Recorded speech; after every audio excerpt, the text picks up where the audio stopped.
Trailer menarik kita yang pertama adalah Puteri Manis daripada Les Kopak that is currently to be announced. Dia tak ada release date lagi. Yang dia punya Puteri Kasturi pun dah keluar setahun dah trailer tapi movie tak keluar-keluar lagi.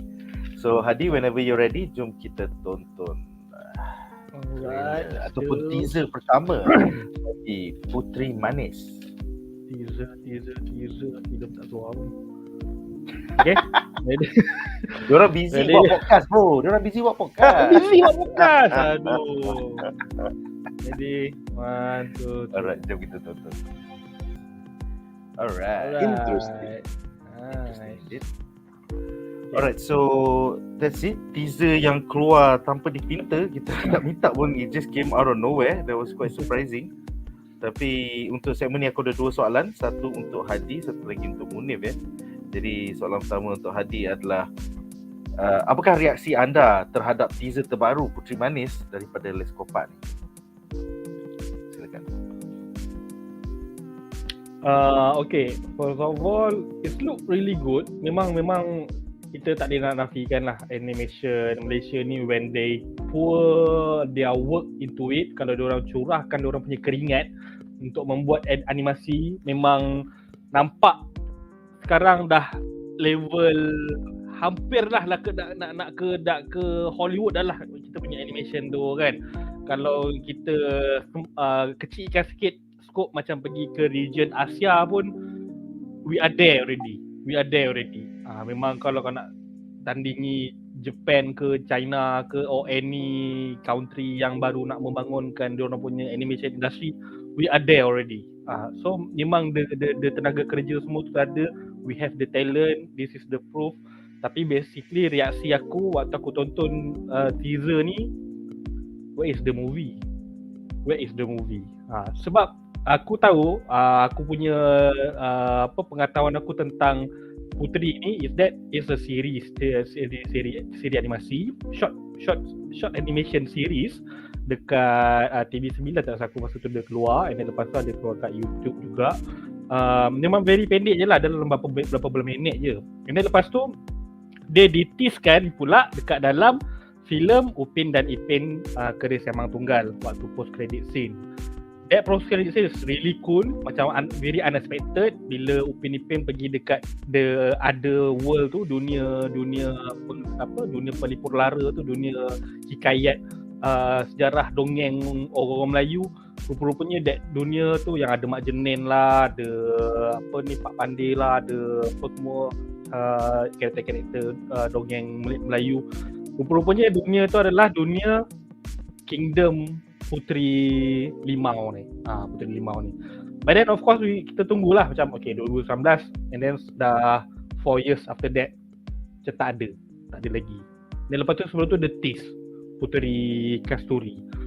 And then now lepas Puteri Kasturi, now the tease pula Puteri Manis. And then it's literally dia tulis kat situ dekat teaser Puteri Manis. I mean macam apa filem dia sebenarnya? Filem dia tajuk dia Puteri ke Puteri Manis ke Puteri Kasturi ke apa? Or is it just an introduction of the character? Itu aku tak faham. Tu aku tak faham dia punya percaturan macam mana. Sebab bila kau tease, contohnya satu benda tu kau tease and then kau peram 2 tahun. Dan lepas tu kau tease, kau peram 2 tahun. The hype momentum tu tak cantik tau. Hype momentum tu tak cantik tau. Kau kena faham, kau kena belajar tengok macam mana Monster buat, macam mana what is the another studio tu yang Agent Ali punya wow animation buat. Tengok macam mana diorang buat. They create the hype dengan buat merch lah, and then buat card games lah, and then buat series diorang, and then keep ada macam diorang punya TikTok account sendiri yang keep updating benda-benda yang trending apa semua. Tapi yang ini, correct me if I'm wrong, aku tak tahu, tapi aku rasa macam kurang. Puteri ni kita tahu dia kewujudan dia, tapi kita tak tahu bila dia akan keluar. At least you give us a date lah kan. Macam aku tahu benda ni susah nak buat. Daripada 2019, lepas tu sekarang dah 4 tahun. Okay, kalau kau pergi ke 6 tahun pun aku tak ada masalah. Contohnya kata 2026. But at least we already know what to hype about kan. Kita tahu apa kita nak expect lepas ni. And bila dia keluar teaser tapi dia memperkenalkan karakter, aku rasa Puteri Limau ni semua, Puteri Kerajaan Limau ni semua, ada 5 orang pun tak salah aku. Ada Kasturi, ada Manis, lepas tu ada apa lagi Limau Purut kau. Adalah, semua memang nama Limau lah. Semua nama Limau lah. Aku tak ingat apa lah, tapi memang semua nama Limau lah. So just creating a hype on the character. Bila keluar je, masa Kasturi keluar dulu, wah, macam very boyish, very tomboyish like, apa semua kan, nampak macam cool this character. Dan lepas tu, Puteri Manis, oh really like waifu like, nampak macam memang karakter dia cantik, dia cantik apa semua. Tapi kita tak tahu story dia. Lalu kita tak tahu story dia. Memang orang akan kata macam sabar. Okay, tunggu tu memang tunggu. Tapi masalahnya, daripada Puteri Kasturi kita tunggu, lepas tu Puteri Manis, and then kita nak tunggu lagi 2-3 karakter diperkenalkan ke apa ke. Then tu aku rasakan macam on the marketing side, takkan setahun sekali dah. Betul. Macam kalau ada 5, so 5 tahun tu tease je ke? So aku hopefully I'm wrong lah pasal benda ni. Maybe diorang ada something up their sleeve, maybe because of the COVID taken them back untuk buat this production, or maybe aku cadangkan now Leskopak sedang mencari banyak, dia nak recruit orang lah kan untuk buat grafik lah, untuk buat animation lah, benda semua tu. Nasihat aku untuk Leskopak punya team, why not all of you guys just focus on doing this Puteri, this one project, sebab orang dah lama tu tunggu-tunggu tau. Kau ada satu team kau yang buat Upipin, it's okay. Upipin is very macam like a self-working machine lah. Dah ada dia punya team apa semua kan. But assemble one team, kau panggil lah budak-budak HR ke yang buat podcast apa semua tu, fokus kat benda tu. Instead of korang create another issue, another thing apa benda semua yang tak masuk, tak apa ni orang kata, tak ada kena-mengena dengan animation apa benda semua ni. So focus on your animation because your animation is really good. You got the fan base already. Kau dah ada kau punya peminat sendiri. Kau dah ada casual audience kau sendiri. And ada kawan aku siap kata waktu post credit Open Kerja Sama Tunggal, diorang kata the post credit scene macam tengok Avengers. Sebab dia tease pada universe Puteri tau. That for them lah. So it's good already. Orang dah ada fikir macam tu. Tapi lepas tu senyap. The momentum is not good lah. Macam contohnya bila DCEU dia buat Man of Steel kan. Lepas tu kena tunggu lagi 3 tahun untuk Batman vs Superman. Lepas tu kena tunggu lagi 2 tahun. Atau macam 3 tahun tu terlalu lama. At least paling 2 tahun. Itu kalau live action lah. Live action kita tahu lagi senang nak buat daripada animation. Macam animation, kau kena at least tu 3 atau 4 tahun lah. Sebab kita tahu animation memang susah nak buat kan, compare dengan live action apa semua. Sebab ni bukan first time tau. Leskopak ni macam tease tapi lepas tu tak edit. Sebelum ni waktu geng pengembaraan bermula tahun 2011, 2010, 2009 ada aku. And then lepas tu filem tu box office dapat kutipan time tu 4 juta ke 5 juta. Time tu dah quite big lah untuk animation kan, untuk Malaysia. And then the tease apa? The tease Upin Angkasa.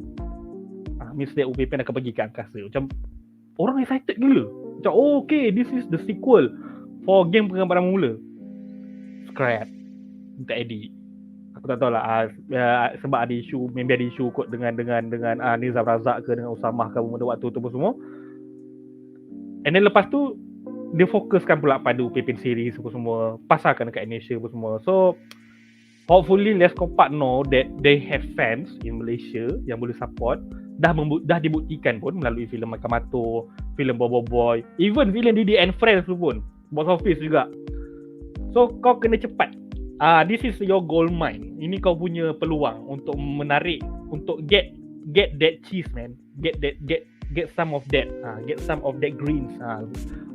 Orang dah tengah nak excited tengok animation tau. Confirm aku cakap kalau Puteri ni dia keluar tahun depan, dia tulis Puteri 2024. Orang tunggu punya, confirm. Orang memang excited punya dia cakap. So itulah aku rasa pick up the momentum untuk buat cerita. Alright. Aku rasa personally dia keluarkan trailer ni supaya kontroversi yang podcast hari tu orang tak bincang dah. So, The PR is on fire, bro. The PR was so messed up. They cannot do anything on the PR side. Then they do what best they do lah. Do the animation. That's a good tentulah. way sebenarnya. Tapi in the end akan backfire balik lah nanti kan. Orang tunggu mana filem. Itulah kan. Alright, so soalan kedua adalah untuk Munif ya. Pada pendapat anda, adakah Melayu mudah lupa dan akan pergi support juga filem Puteri Kasturi ke, Puteri Manis ke bila dia keluar dekat program nanti, walaupun Les Kopat telah dikritik teruk baru-baru ni pasal HR department diorang buat podcast session gosip dan mengeluarkan aib staff sendiri. So apa pendapat kau sebagai an outsider yang looking in? Silakan. Memang dalam HR tu dipenuhi dengan puteri pahit lah.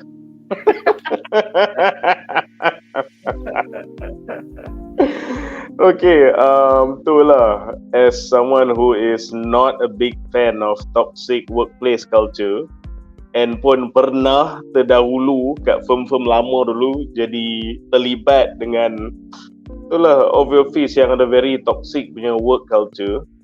Benda ni memang kalau cakap on the side of humanity memang kita tak suka lah benda ni. So macam buat podcast, buka-buka aib pekerja lah. I mean internally pun memang is obviously bad. Tapi how it reflects on you externally pun is very embarrassing. Sebab korang ni you're not some father and son punya company seronok-seronok buat animation bodoh-bodoh ke apa kan. You are arguably the best animation studio in the country, arguably lah kan. So macam you won't see MCU dia buat podcast lah tu, Kevin Feige macam kutuk-kutuk dia punya pekerja ke. You won't see even the Warner Brothers ke Discovery what have you yang in shambles pun kau takkan tengok dia buat benda-benda ni kan. So we need standard. So kalau kau nak menggelarkan diri as the best animation studio in the country kan, macam this is a no-brainer lah bagi aku. But okay, dah terlajak perahu, benda tu pernah jadi. So back to the question, what do we do as fans? So as fans of animation and also fans of a positive work culture kan, bagi aku, pandangan aku macam ni lah. A few things. Number one, yang the main perpetrator dia is memang the HR guys lah. And aku rasa kau pun setuju dekat hampir any office pun HR ni kadang-kadang dia terasing sikit from the rest of the company, so to speak tau. Selalunya yang HR ni is management and directly answerable to the boss, tapi dia selalunya on a separate team with the guys who actually yang makan gaji, buat production, do the work in the studio lah, aka orang-orang yang dia orang bad mouth lah. So dalam pandangan aku I'm looking at these guys, not the HR, orang-orang yang kena buat this artworks, storyboards, animations, 3D models, what have you. These guys yang tak bersalah ni, which I'm pretty sure kalau movie tu bomb ke, tak laku ke, tak apa ke, lagi-lagi in this age yang post-COVID ni, banyak company duk gunakan kemelesetan konon dan kegawatan ni as an excuse untuk kurangkan payment, melambatkan payment, tak bagi bonus, tak bagi kenaikan gaji kan. So bearing that in mind, aku nak the movie to succeed. Not because of those macam HR assholes, tapi it's for the working class, the guys yang the talent, yang betul-betul lumus tu buat semua benda ni kan. I wish the movie success for them, not for those idiots. Lepas tu at the same time kita kena fikir ke industri kita ni, as good as our animation industry is, it's a very small industry. It's a small pond. Kau boleh kira dengan satu jari ya what are the topnya animation studios in the country kan. So it be very bad kalau Les Kopat one is orang kata is one of the founding bodies lah of this modern times punya animation boom dalam Malaysia ni kan. So bayangkan kalau dia ni jatuh atau kena boycott kan, they can create this very negative punya vacuum in the industry tau. Sebab kita nak lagi sebanyak boleh animation studio yang perform, so they can create a culture of competition which akan iron out complacency, and semua animation studio kena always try and give their best. Kalau tak, there's another studio yang akan ambil all the money, you know. So bila lagi banyak studio besar yang kompetitif, kualiti meningkat, and rakyat yang menang, and our industry yang akan grow and thrive. So as much as aku pun nak choose violence sebab geram dengan dia orang ni, tapi I want you guys to support this movie juga, not because of them. Support this movie A pasal ada talent yang buat kerja, support this movie B pasal to maintain the competitiveness in this already tiny industry. So do it for these factors, not for the top brass of Let's Cop Up or whatever lah. They how they want to carry themselves as a human being is, that's up to their conscience lah. Or maybe antara dia orang dengan Tuhan ke, dia orang dengan dia punya own self reflection. But on our part, kita support sebab kita nak api yang membara dalam kita punya animation industry yang memang dah diperakui top tier ni untuk continue. So we do it for them, not for this guy. Itu opinion aku lah pasal ni. Nice. Alright, so kita ada dua soalan daripada penonton di rumah. Pertama adalah daripada Tengkua yang bertanya, para panelis rasa dalam cerita ni ada tak Upin Ipin cameo? I think they are in a whole different universe kan, Hadi? They are in a fantasy universe compared dengan Upin Ipin kan? Ya, dia lain universe. Sebab Upin Ipin masa dalam Keris Memang Tunggal tu pun dia termasuk ke another dimension. Dunia, macam aku cakap tadi lah, dunia kisah-kisah dongeng rakyat rakyat Nusantara, macam tu. Dan lepas tu dia dah kembali ke dia punya real dimension lah. So tapi tak mustahil benda tu. Saya tak mustahil sebab memang kalau tengok pun dia boleh je nak masukkan dengan UPP, dengan pada zaman dahulu, and dengan Puteri just macam boleh the world collide ke apa ke kan, orang nak buat multiverse semua tu. tak ada isu pun sebenarnya. They are the same studio. Maybe lah kalau diorang nak buat during the film Puteri tu punya plot ke apa kan, tiba-tiba macam incoherent dengan sewaktu event Keris Memang Tunggal tu pun berlangsung, mana tahu kan dia nak buat macam tu. So tak mustahil jugalah benda tu. Never say never. Yes, alright. Dan soalan kita seterusnya daripada Caleb Paul yang bertanya, pada pendapat korang, adakah Puteri Manis ni ada similarities dengan Snow White? I guess just because dia jinakkan Garuda tu dan like dua burung tu came to her, I don't think dia macam Snow White kot. You can tame my beast. Ni Puteri Manis ni dia 18 tahun. Dia 18 tahun. So okay, tak apa. Bodoh sial. Dia ada banyak. Aku mau check tadi, dia memang ada 5. Puteri Manis, Puteri Kasturi. Kasturi ni aku rasa akan jadi fan favourite lah kot sebab dia very combatant sikit. Puteri Limau Purut, Puteri Limau Nipis, Puteri Limau Bali. Dia kalau tiba-tiba dia kalau di tu negara diorang lah, negara limau kan. Kalau negara seberang, negara jauh, dia ada Puteri Limau Mandarin lah, lain. Alright guys, so aku rasa dengan itu berakhirlah segmen ini dan kita akan ke trailer menarik kita yang seterusnya.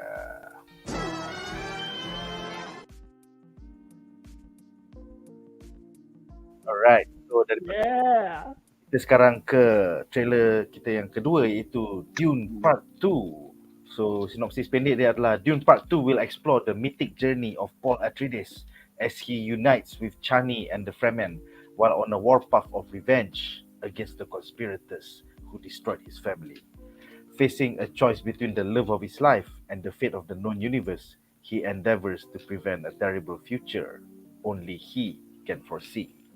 Jadi filem Dune Part 2 bakal ditayangkan di program seluruh Malaysia mulai 2 November 2023. Alright Hadi, whenever you're ready, jom kita tonton. Okay, let's go. Terus singa. Okay. 1, 2, 3. Wow. World is beyond cruelty. Kau tengok. That is Ludwig Göransson, man. For decades. Alright. Fighting them for centuries. Dia masuk ke Black Panther lah. They were massacred. Alongside my Tiba father. ada drumming tu. Yes. Empathy, the revenge. Oh, really cool. We believe Apa kesan? in Fremen. Let me fight beside you. Reload!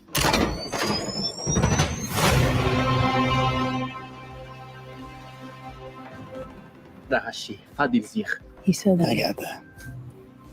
Thanks. I won't be fighting for him. I'm fighting for my people. You young pup. Kembali. Do you believe in Paul? Bitter science. The prophet. Why is that a bad thing? Use it. Because all my visions lead to horror. Because you lose control. Because I gain it. Johnny, do you believe in me? Paul Atreides is still alive. Oh, Christopher Walken. Deal with this prophet. Ya. Show me. Itu dia, Elvis. So, sini black and white lah. Ya. Dunia Harkonnen tu. Was a weak man.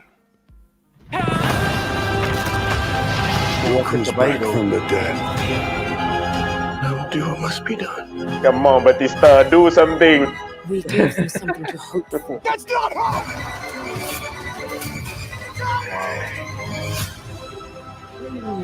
I will love you as long as I breathe. This prophecy is how they enslave us! It's not a prophecy. It's a story. I don't care what you believe. I believe. Gila, biblical sial. I am all one team Atreides. Waduh. Of Arrakis. Under the Messiah,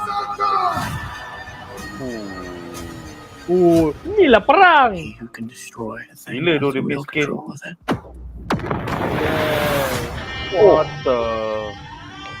What the hell? Nice. Gila tu dia punya skill. Wow. Inilah Ini first kena. First time aku tengok trailer ni. Aku sekejap nak react tu. Wow. So, salam pertama adalah untuk Hadi. Apakah harapan anda untuk filem Dune Part 2 nanti? Silakan.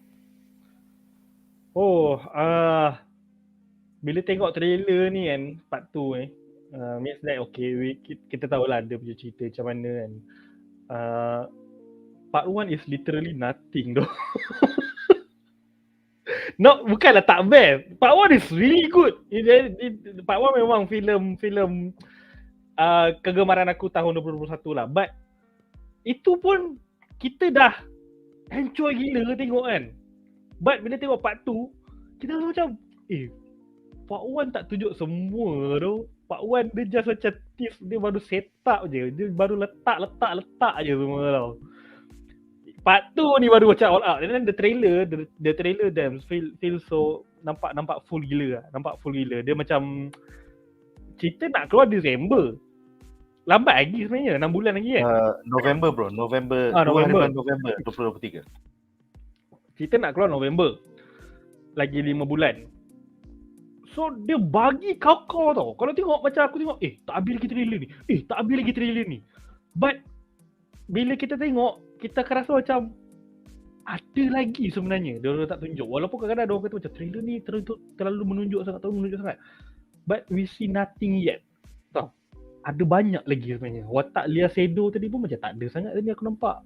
Baru nampak Florence Pugh, baru nampak Christopher Walken apa semua kan. But I like it. I really like it compare dengan the teaser. The teaser tu memang it's really nice because it's just a teaser.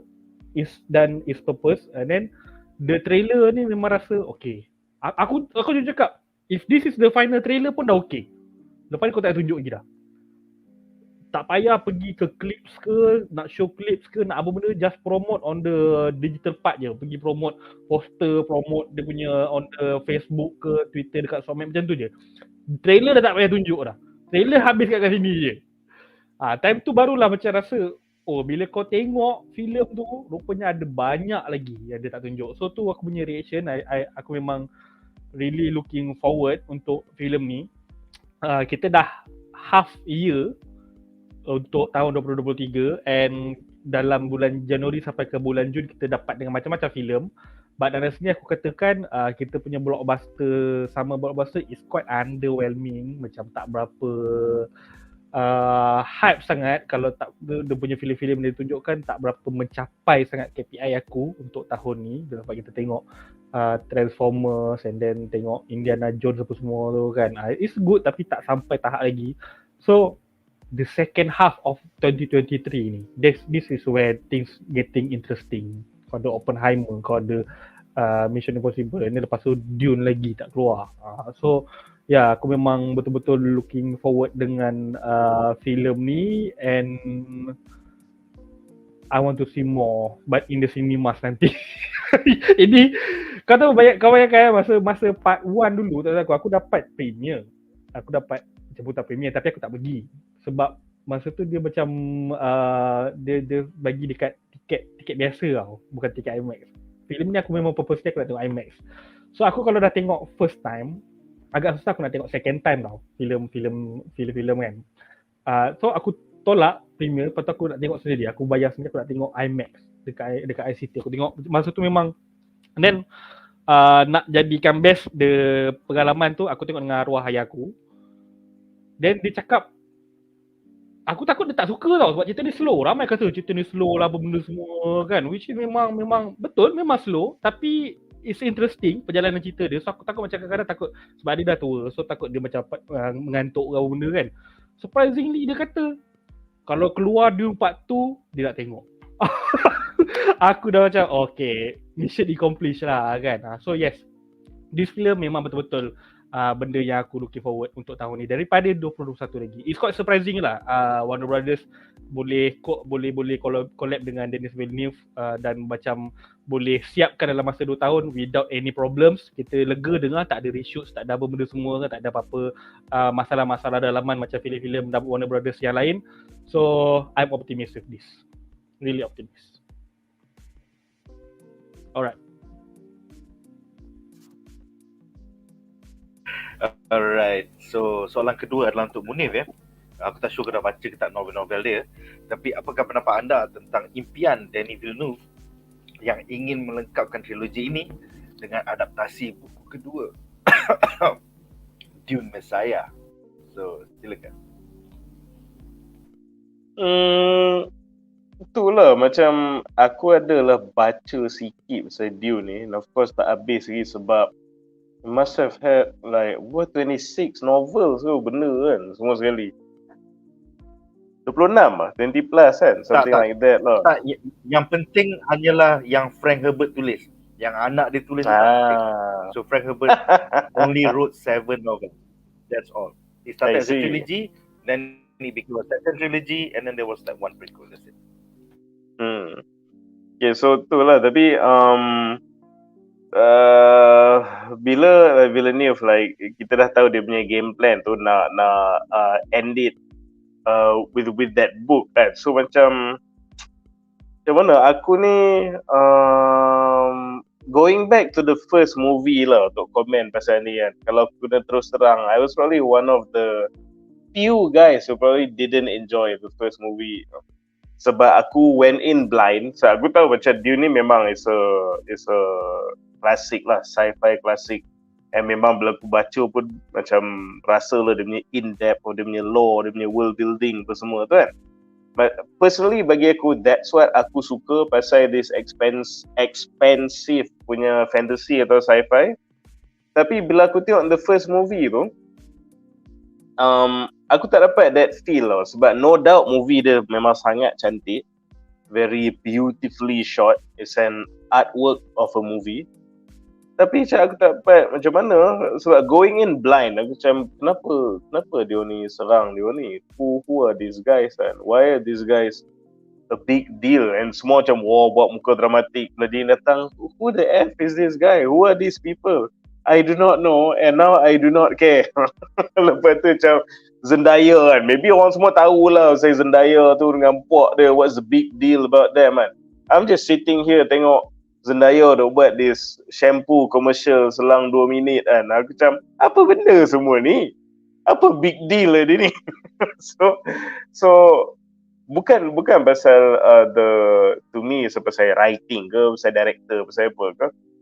Just as the same case as when the first time dia cuba adapt Dune all those years ago kan into live action, I'm still of the opinion yang cerita ni terlalu panjang to adapt it nicely into movie to aku punya liking tau. Sebab breathtaking visuals aside, the strength of Dune is the world building. Tapi aku felt that there was not much of that in the first movie tau. Padahal yang memang dah arif pasal the sci-fi, dah memang dah immersed in this world from decades ago macam Nick tu semua. No doubt can just slip in like a glove lah. Can completely just enjoy the adaptation lah. Itu aku macam purposely going in blind lah tu. Macam aku tak dapat tangkap. Itulah macam aku tahu ada some set pieces or some scenes so I should have gone macam wow kan. Tapi macam I don't know macam dia orang ni siapa. Kenapa dia orang ni best sangat ke dia orang ni.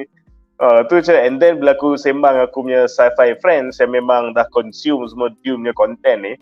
Dia pun cakap, dia ni dia datang, dia ni tu, dia memang akan hype nanti sebab tu dia ni macam, yeah, but how was I supposed to know that? I guess by reading the book lah rasanya kan.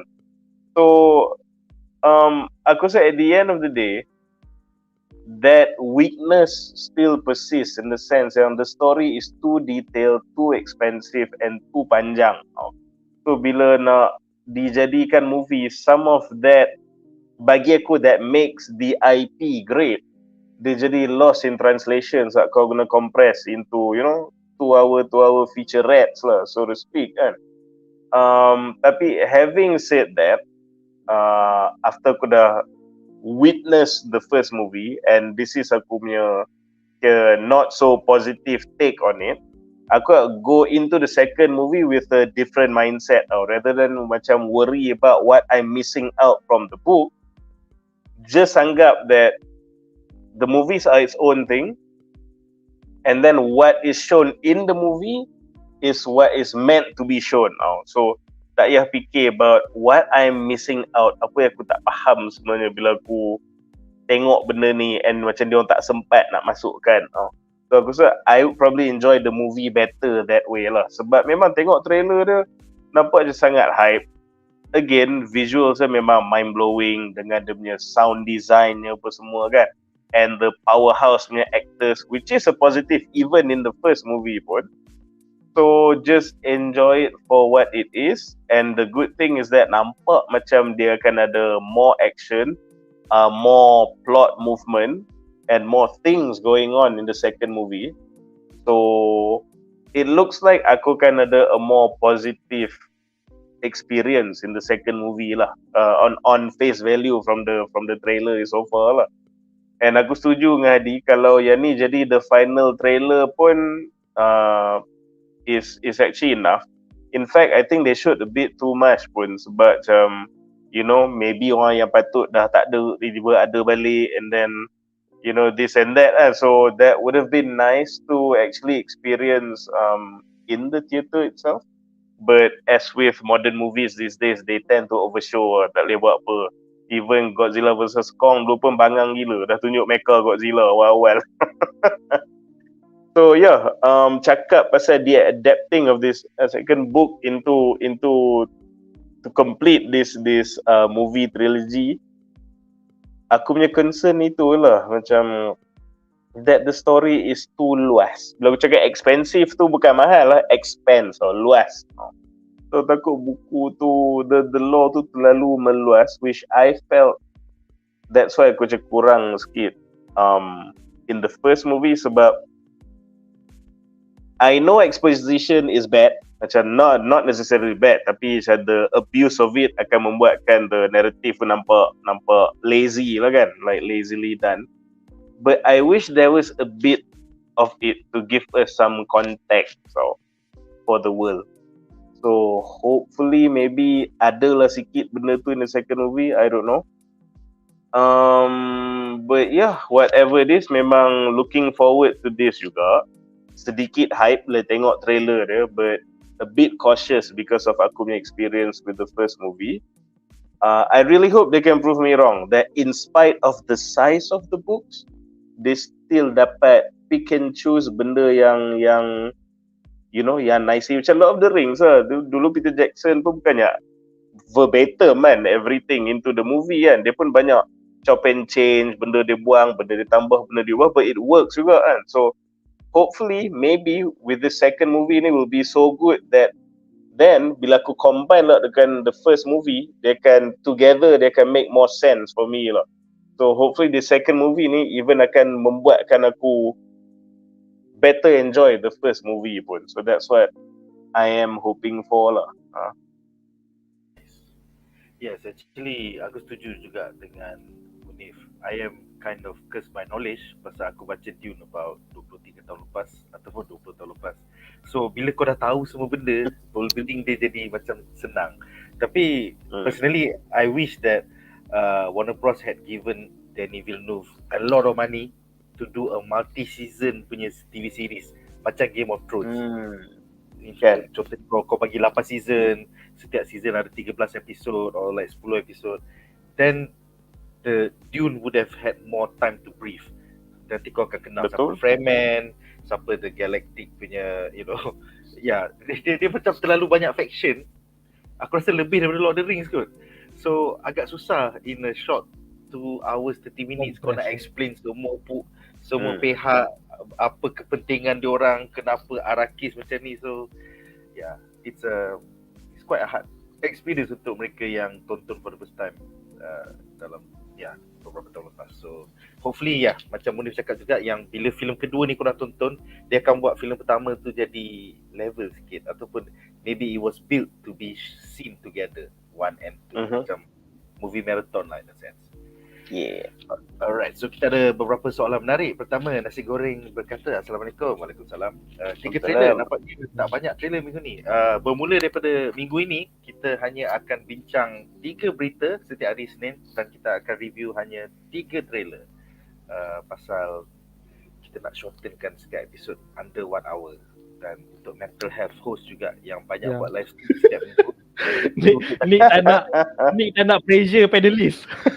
Dia pesatis kena pressure, semua kena pressure, panelis pun kena pressure.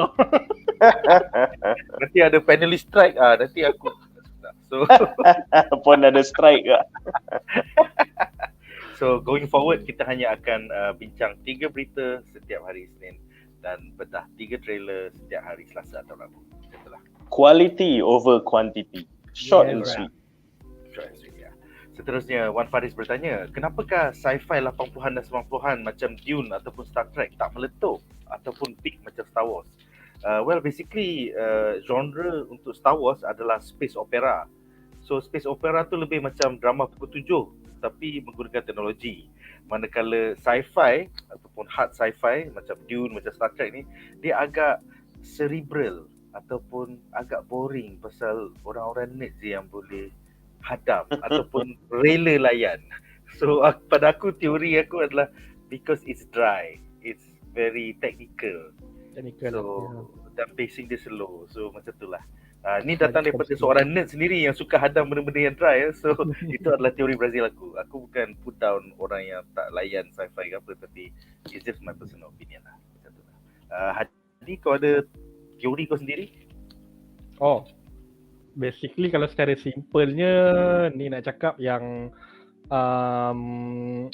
Star Wars tu macam a dumb fun movie lah. Kau layan, kau tak payah fikir logik pun. Tak payah fikir kenapa dekat space boleh ada bunyi-bunyi laser lah. Kenapa laser tu orang kau tak force turn on, turn off lah benda. Dia memang dumb fun. Memang just, itulah dia soap opera sebenarnya. Benda-benda tak logik, lepas tu kau high end kan dia, bagi nampak cool, nampak cantik. Basically George Lucas memang buat macam tu. And one more thing is because most of the sci-fi, tak silap aku, kalau macam kau kata Dune, Star Trek apa semua kan, Star Trek is because it's TV series, and then lepas tu bila TV series ni maksudnya dia akan ada dia punya fan base kita sendirilah. And then lepas tu macam Dune ke, and then ada sci-fi movie yang lain, diorang adalah adaptation daripada source material yang dah ada. Macam Star Wars ni bukan adaptation. Star Wars ni memang dia start daripada filem. Kalau korang tengok sejarah Star Wars, kalau cari sejarah Star Wars, bila Star Wars dibikin is 1977. That is the start date, the release date of Star Wars. Kalau macam Dune is on the 60s, Star Trek on the 60s, lepas tu John Carter pun semua on the 50s So macam semua lama-lama tau. Star Wars tu paling muda sebenarnya. Star Wars tu adalah cucu cicit kepada Frank Herbert, kepada Isaac Asimov semua tu.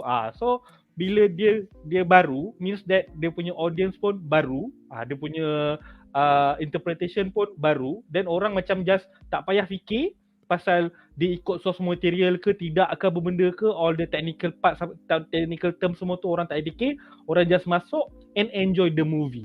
Dan of course movie dia lebih appealing kepada casual audience berbanding TV series. That's why sebenarnya. Kalau dululah dia very cinematic apa semua itu, because it's a big screen. Bila big screen meletup pop, terus jadi franchise. Tapi TV series, bila TV series meletup, dia meletup di kalangan fanbase dia je. Bila kau cerita dekat orang lain tak faham. That's why.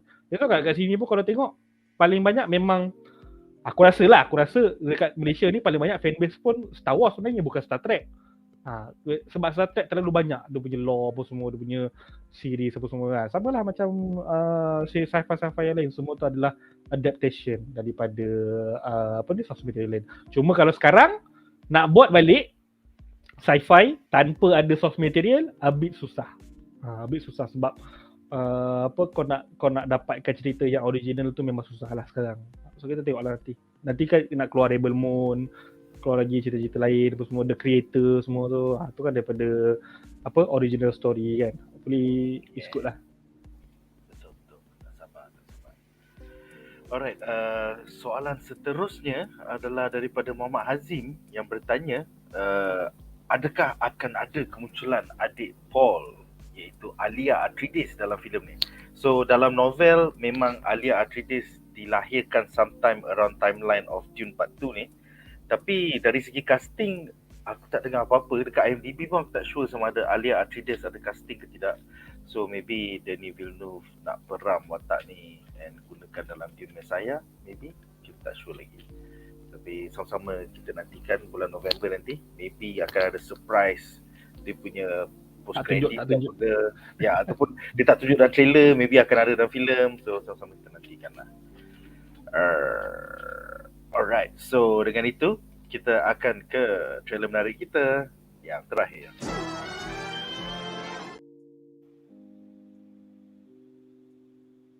So trailer menarik malam ini adalah yang aku memang nantikan daripada dulu, pasal aku memang kaki Teenage Mutant Ninja Turtles sejak 90-an lagi. So sinopsis pendek dia adalah in Teenage Mutant Ninja Turtles Mutant Mayhem, after years of being sheltered from the human world, the Turtle brothers set out to win the hearts of New Yorkers and be accepted as normal teenagers through heroic acts. Their new friend April O'Neil helps them take on a mysterious crime syndicate, but they soon get in over their heads when an army of mutants is unleashed upon them. Filem Teenage Mutant Ninja Turtles Mutant Mayhem bakal ditayangkan di program seluruh Malaysia mulai 1 Ogos 2023, tinggal sebulan lagi. So silakan Hadi. Whenever you're ready, kita tonton trailer dia. Okay, ready? 1, 2, 3.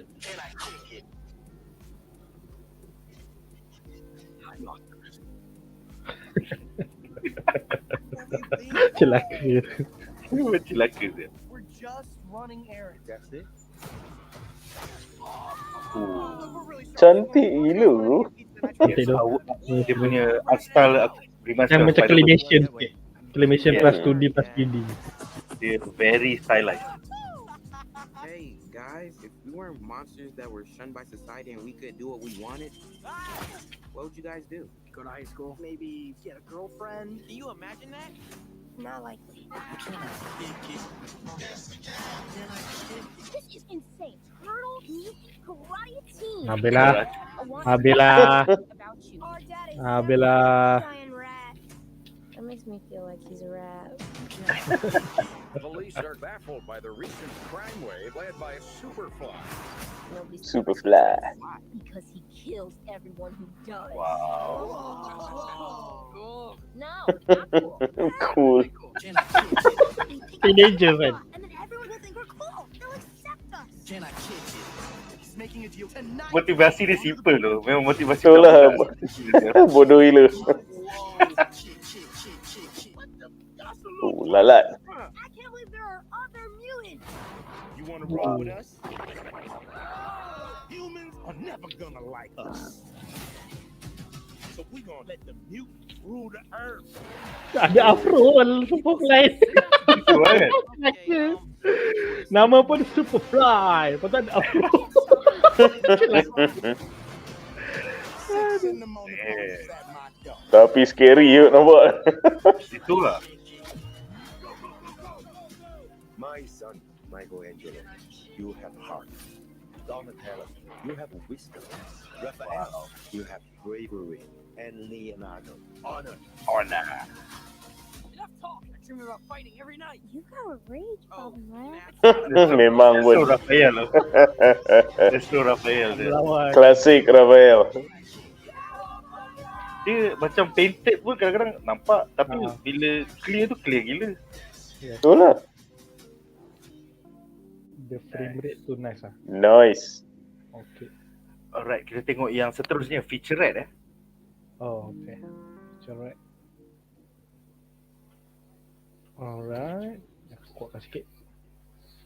As long as I can remember, I was a Ninja Turtles fan. Dia jadi bebop sial. Ya. Jadi bebop. These characters were a new Dia generation of produce. Mesti lah dia really masuk funny sekali. It's nice, right?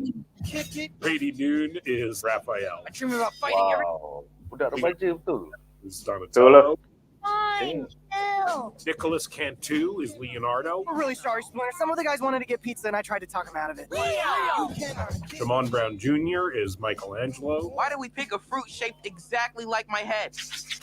Would record the kids at once. The personalities of the characters came from the chemistry they had with each other. Who ratted us out? Hey. Don't use that word that way. I mean, Sorry, Dad. Terasa. Jackie Chan is Splinter. He's incredible. Bodoh gila. Call me. And Io Adebari plays Uncle O'Neill. This is insane. Turtle, mutant, karate team. I'm excited to lean into the mutant element of it. We had the designs and then wrote the personalities of the characters to who was cast. 6 in the morning, police at my door. Ice Cube is Superfly. Gaya cakap. Ghetto habis. Cena are Bebop and Rocksteady. Yeah, John Cena. Cena. Mondo Gecko is played by Paul Rudd. People's they got to give. Post Malone is Ray Fillet. Rose Byrne plays Leatherhead. Giancarlo Esposito plays Baxter Stockman. Natasha Demetrio plays Wingnut. Hannibal Buress plays Genghis Frog. Maya Rudolph, Cynthia Utrum. Teenage Mutant Ninja Turtles is a comedic action movie with heart. Do you think there are people who will accept us? No, absolutely not. Genuinely, no.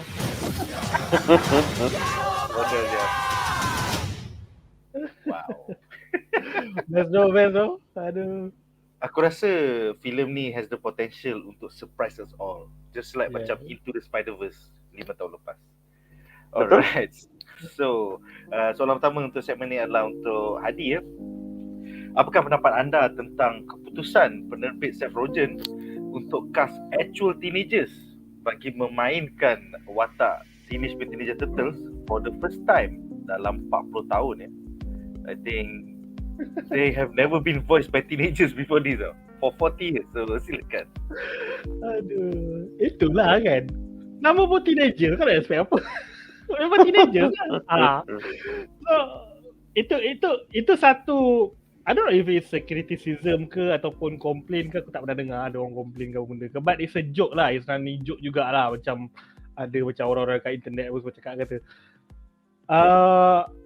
Aku sendiri pun feel waktu tengok the live action series and then the animated series and then lepas tu the current live action yang starring Megan Fox tu kan, aku tengok tak kena langsung Teenage Mutant tu, teenage tu tak ada dalam karakter dia jatuh tu, that teenage tu tak ada, kecuali macam dalam tak ada lah, memang tak ada. Kalau kau nak kata it's like macam 20s over Ninja Turtle tu ada, macam diorang ni macam budak-budak college. Diorang lebih pada budak-budak college, bukannya sebab teenagers is basically high schoolers lah kan. Budak-budak sekolah menengah lah.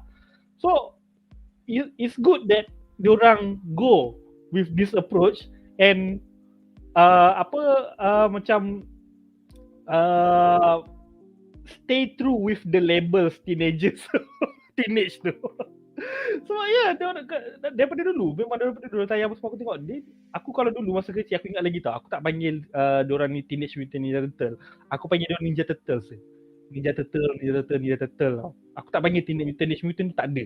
Dan lepas tu bila aku dah grow up, aku tahu nama penuh dia Teenage Mutant Ninja Turtle. Lepas tu aku terfikir, diorang teenagers tak nampak pun teenagers. Celah mana? Lah mana teenagers tak ada feel langsung kan. So it's good that diorang go with the approach, but obviously akan ada orang komplain punya siri ni. Even dah ada pun orang komplain pasal kenapa macam budak-budak. Lepas tu April dah di wristband apa benda semua kan. But percayalah cakap aku kalau melalui trailer dia, kalau the production really pour their heart into writing the characters, belum story lagi tau, writing the characters tau. Kalau the writing all the characters is really good, then the story will follow. Cerita dia akan ikut. So aku boleh cakap kat sini lah sekarang daripada trailer lah aku nampak kalau ada orang komplain pasal ada Teenage Mutant and then the April apa semua kan. Aku faham orang punya criticism sebab kadang-kadang kita susah nak keluar daripada kita punya comfort zone, kita menerima kita punya childhood kita punya acceptance kita bila kita dah diterapkan, didoktrinkan dengan Ninja Turtle pada waktu dulu dengan April yang white and ginger April apa semua tu. Tapi trust me, kalau cerita dia bagus, karakter dia bagus, benda tu tak jadi masalah pun. Benda tu tak ada jadi masalah pun sebenarnya. Even aku boleh cakap kalau watak April tu sebenarnya dalam ni the character writing is really good. Ayu Edibiri is really good actress sebenarnya. Dia dalam siri The Bear dia berlakon. Dan lepas tu dia banyak juga Black Mirror yang John Shuffle pun dia ada berlakon juga. She is macam memang betul-betul lah tawaran dia kan. Lepas tu berlakon The Bear tu. And daripada aku tengok karakter April dalam ni, dia much more lebih ada karakter berbanding April O'Neil versi Megan Fox. Faham tak aku? Megan Fox is eye candy je. Okay fine, it's good for us lah. Kita okay eye candy bagus. Kita macam dihidangkan dengan eye candy April O'Neil versi Megan Fox. But kalau kita go into the depth, itu je ke watak kau? Watak kau just eye candy je ke? Where is your character? Mana kau punya I want to see your personality. Macam tu tau. So aku nampak April yang ni macam lagi ada personality daripada versi Megan Fox lah. Even though sebenarnya yang Megan Fox punya tu pun sebenarnya ramai kat tak suka sebenarnya. Ikutkan macam ramai kata apa balik Megan Fox sebab waktu tu dengan Transformers lah benda semua kan. Ada calon lagi sesuai. Kalau tanya aku, of course aku kalau boleh nak dia orang stay true with the source material. Yang teenagers ni aku tak kisah sangat dia ubah. April tu mungkin tak ada masalah pun kau nak ambil the ginger white girl punya karakter and then lepas tu bagi insert the karakter, masukkan karakter April macam yang daripada klasik kartun semua tu kan. But if the story is good, if the animation is good, all this race swap, gender swap, benda semua ni come second benda-benda ni. So Aku enjoy lah tengok trailer tadi. So far aku enjoy lah tengok trailer dia. Aku rasa macam memang this will be, dengan dia punya animation dia sangat stylized, dengan dia punya casting choice dia semua memang macam hanat. So yeah, I looking forward for this film. Ni filem kan memang keluar kat wayang kan, bukan streaming ke apa kan? Di filem animasi yang akan keluar dekat Oh, wayang. bulan depan. So Yes. akan tayang kat Malaysia ke? Sebab aku macam tak ada nampak definitely, vibe. bro. Most definitely. Okay. Alright. From which studio this one? Nickelodeon. Distributor dia. Aku tak tahu Teenage Mutant ni under studio mana. Kau kena cari. Okay. Alright. Alright. So untuk penonton di rumah yang tidak arif, sebenarnya versi April O'Neil yang asal daripada komik Teenage Mutant Ninja Turtle tahun 1986 ke 84 memang merupakan seorang kulit hitam dengan rambut keriting, kerana pencipta asal dia based on dia punya ex-girlfriend. So ni kira macam going back to the source material lah. Bukan semata-mata nak woke, nak buat jadi kulit hitam. Tak ada, dalam komik 80-an dulu memang dia kulit hitam. The woke is there actually. Mana-mana series pun sekarang, filem, woke tu dah ada. It's how you treat the wokeness tu. Tahu? Bukannya kau just show on our throat, tapi lepas tu kau bagi cerita yang merepek pun semua kan. Tu memang try hard lah. Tapi kalau kau selit benda sini, tapi kau bagi karakter yang bagus, story yang bagus semua, then it's okay. Tak ada isu pun. Orang tak nampak pun woke benda semua tu tau. So betul. Memang tak boleh lari lah benda-benda macam tu. Jangan buat macam Disney buat lah. Ya. By the way, The Little Mermaid sekarang dah cecah 500 juta Wow. Lebih daripada mana The Flash. Mana yang hantam tu? The Flash pun tak sampai 200 juta lagi. So Good Mermaid.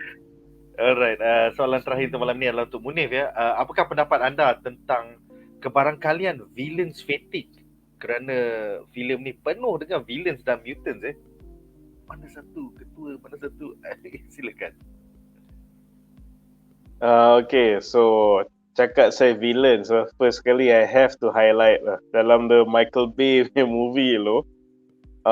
Yang jadi Bebop dulu was Sheamus actually, WWE punya wrestler. Lepas tu yang ni Rocksteady dia bagi John Cena lah. Ni macam ada inside joke ke benda ni, yang pairing ni mesti bagi ke wrestler. So a bit of trivia situ, okay. Pasal kemungkinan yang dia jadi banyak sangat villain kan. And we have seen in a couple of movies, macam contoh even in Spider-Man 3 dulu pun orang complain kata maybe ada terlalu banyak villain, terlalu banyak benda dia nak cerita kan. It usually turns into a mess, admittedly, betul, agreed. However, aku remain a bit hopeful untuk Ninja Turtles. Aku trust they kind of know what they're doing. Walaupun nampak macam itulah mutant dia banyak gila. And macam bukan macam just typical henchman. Each one of those mutants tu macam ada nama lah apa semua tu. Ada kaiju besar tu lagi in the back kan. So berapa banyak adversary yang dia akan face in what is, you know, technically the first movie untuk this iteration of the Ninja Turtles kan.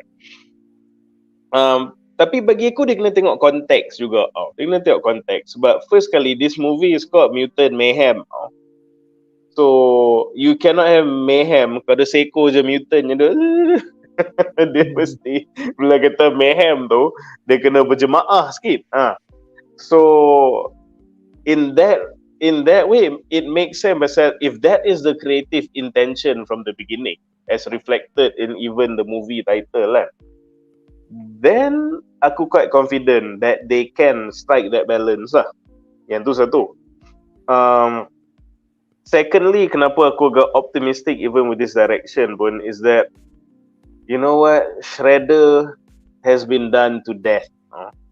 Lepas tu macam, yalah, Shredder and of course the Foot Clan apa semua kan. Even like Bebop and Rocksteady pun, kalau kau nak campur the cartoons and the other animated series yang kita tengok pun sebenarnya dah has been done to death juga, or even Crank pun. So I'm actually quite happy yang mereka pilih untuk ada this assortment of mutants as the adversary for this show. Sebab kalau kau tengok the Ninja Turtle punya comics kan, or even dia punya old school punya animated series punya run dulu back in the 90s kan, dia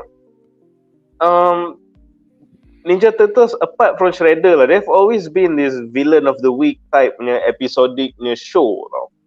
So bila kau buat as a movie, it's not too jaring juga yang kau kumpul those villain of the weeks jadi satu ensemble untuk dilawan. Sebab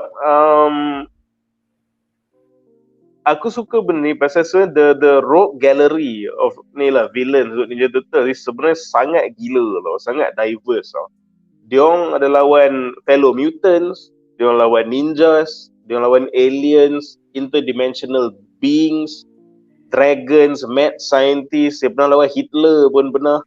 So dia cerita dia memang gila. And sayang bila kita asyik tengok Shredder. So bila kali ni dia pun nak go, balls to the wall, all out, embrace the camp or embrace the craziness of the IP, then I'm all for it.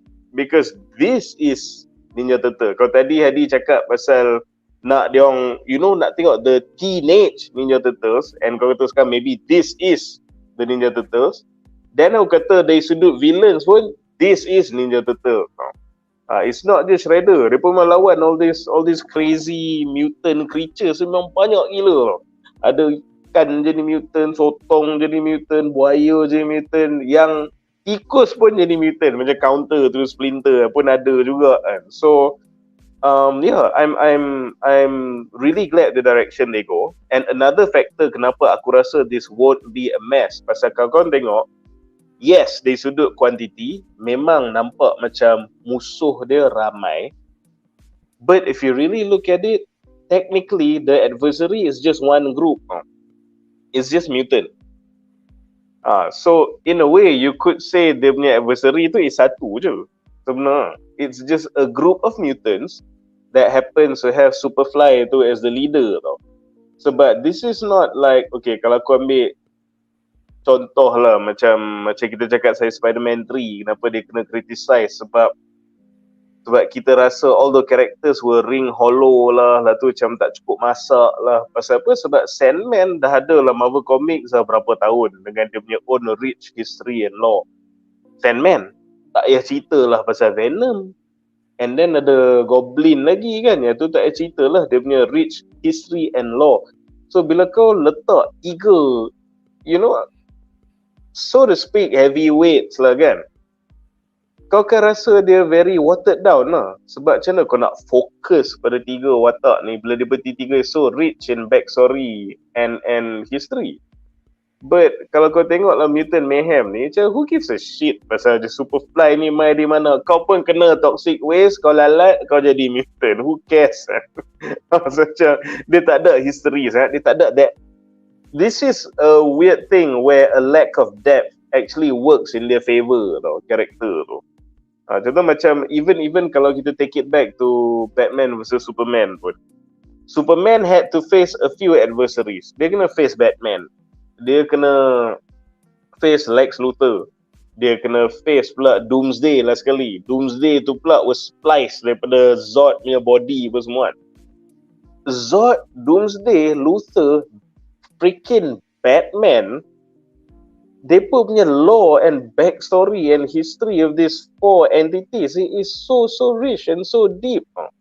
So when you longgokkan these four as a Superman adversary in only your second cinematic universe punya movie, dia jadilah overwhelming and underwhelming at the same time. Again, taking it back to Ninja Turtles, see, they don't have that weight. The villains here do not have that weight.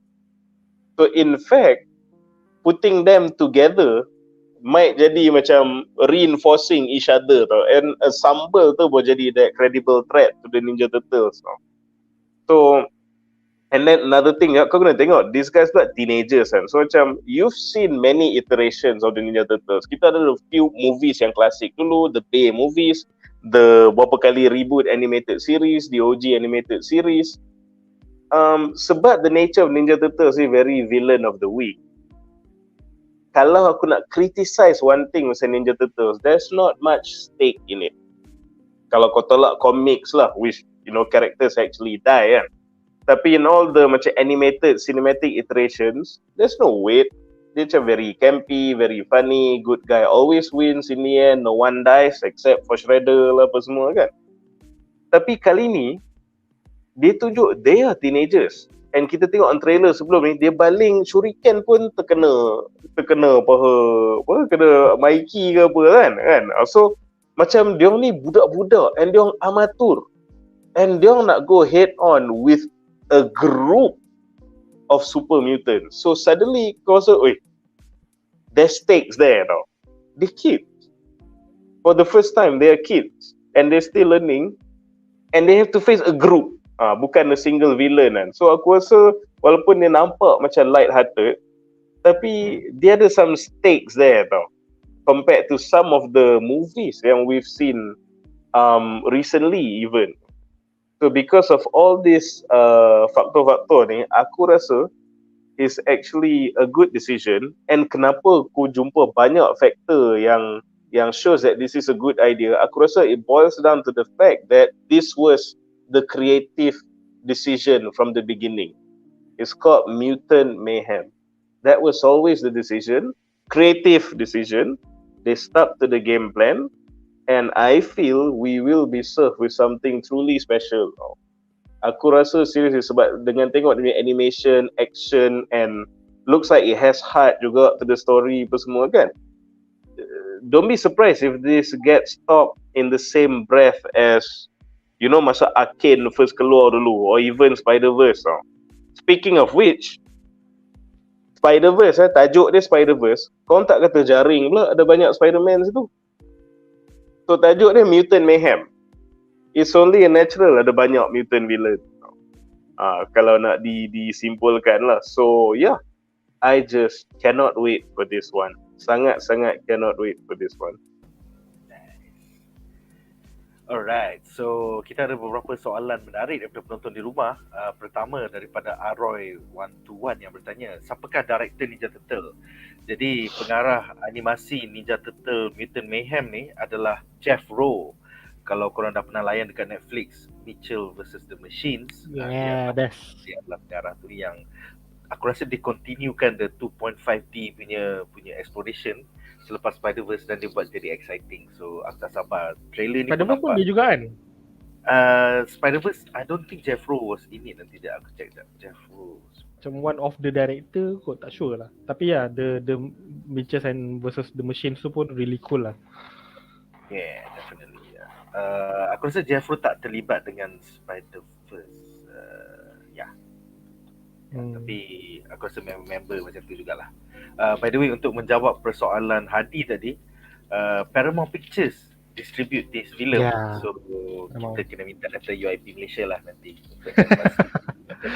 Paramount is winning. Aduh, banyak best lah movie Paramount ni. Tapi UIP tak nak bagi tiket aku lah. Seterusnya, Muhammad Haziq bertanya, Krang dengan Shredder ada ke? Nampak ada dua goons dia. Ya, kita nampak Bebop and Rocksteady. But aku juga setuju dengan Munif. Kita dah nampak Krang dan Shredder dah berkali-kali sejak that film in 1990, so the TV series, and even dalam yang versi Michael Bay kita dah tengok. So macam aku tak berminat untuk tengok Krang dan Shredder. Aku nak tengok the rest of the Rogues Gallery kalau boleh. Let's bring new stuff into, pasal benda tu dah wujud sejak 1980-an sebagai komik, dan 1990-an dia jadi siri kartun. Dia ada berpuluh-puluh villains guys. Berpuluh-puluh. So Krang dan Shredder tu macam kau balik-balik kau minta Joker lawan Batman. Aku dah come on lah. Dah boring dah cerita tengok Joker lawan Batman je. Seterusnya, Revenant bertanya, tak follow sangat Teenage Mutant Ninja Turtles, tapi The Last Ronin pun Tmnt juga kan? Yes, The Last Ronin merupakan satu daripada siri komik yang daripada Teenage Mutant Ninja Turtles yang popular dalam the past 5 years. Dia adalah satu future forward punya storyline di mana di masa hadapan semua Teenage Mutant Ninja Turtles dah meninggal kecuali satu. So the mystery adalah siapakah is the last Ninja Turtle dan kenapa dia berkelana seorang-seorang sebagai seorang Ronin cuba menyelamatkan keadaan. Aku rasa bila kau dapat tahu the identity, you guys are gonna be mind blown. Pasal Mamat tu menggunakan semua weapon. Dia gunakan Leonardo punya pedang, nunchuck semai ki, Donatello punya bow, and even Raphael punya sai. So throughout that whole, I think 6 or 12 issue series, semua orang nak tahu siapakah identiti Turtles terakhir tu dan apakah menyebabkan Turtles semua mati. So it's a very good series. I think there is a continuation. The Last Ronin season 2 ataupun chapter 2 dah keluar tahun ni ke tahun lepas. So definitely check it out dekat Kinokuniya ataupun Shopee kalau korang nak cari. Dan soalan terakhir daripada Aroy, dia bertanya, boleh cerita tak macam mana mereka jadi Ninja Turtle? Aku rasa the first 5 minutes of this film akan bagi tahu kau tentang asal usul Ninja Turtles. Aku just bagi extra info lah bahawa dia orang punya secret origin tu merupakan satu sambungan kepada secret origin Daredevil. Pasal pencipta Teenage Mutant Ninja Turtles iaitu Kevin Eastman dan Peter Laird, mereka adalah fanboy kepada Frank Miller's Daredevil. So bila diorang cipta watak-watak Ninja Turtles ni pun, diorang kaitkan secret origin Ninja Turtles dengan secret origin Daredevil. So Yeah. It's the same. Nak cakap apa? Mutagen punya canister. So macam itulah. Alright guys, so dengan itu aku rasa itu saja topik-topik ataupun trailer kita untuk minggu ini. Terima kasih kepada para panelis kita, Hadi daripada Facebook page Hadi Rahman, Munif Kaiju kita. Terima kasih juga kepada korang yang sudi menonton selama 1 jam. Join us tomorrow di mana Kudo dan The Anime Crew bakal membedah Jigokuraku Hell's Paradise finale of season 1. Kemudian pada hari Khamis nanti kita akan ada review bagi Insidious 5. So itu saja untuk malam ini guys. Terima kasih kerana sudi menonton. Majulah fandom untuk negara. Bye guys. Thank